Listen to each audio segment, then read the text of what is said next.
বিষ্ণু মাঞ্চু অভিনীত pan Indian cinema কানাপ্পা teaser 2 প্রকাশ হয়েছে।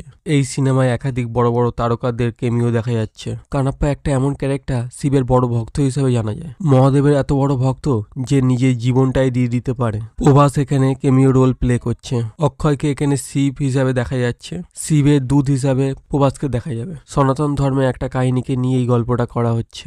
গল্পটা ভালো হলেও প্রেজেন্টেশন যদি ভালো হয় মুভিটা ব্লকবাস্টারও হতে পারে। আশা করি সিনেমাটা অনেক ভালো হবে। ইন্ডিয়ান সিনেমাকে একটা শীর্ষে নিয়ে যাবে। জানা যাচ্ছে যে প্রভাস ও মোহনলাল কানাপ্পা সিনেমার জন্য কোনো পারিশ্রমিক নেয়নি। প্রভাস ও মোহনলাল এই ছবিতে অভিনয় করছে শুধুমাত্র বিষ্ণুর বাবা কিংবদন্তি অভিনেতা ডক্টর মোহন বাবুর প্রতি শ্রদ্ধা ও ভালোবাসা থেকে। বিষ্ণু জানান যখন তিনি মোহনলালের সঙ্গে পারিশ্রমিক নিয়ে কথা বলতে গিয়েছিলেন তখন মোহনলাল রসিকতা করে বলেছিলেন, তাহলে তুমি ভাবছো তুমি এত বড় হয়ে গেছো। প্রভাস ও মোহনলাল এই মহৎ সিদ্ধান্ত আবারও প্রমাণ করে যে ভারতীয় সিনেমা শুধু পেশাদারিত্ব নয়, বন্ধুত্ব ও শ্রদ্ধা সম্পর্কে সমৃদ্ধ।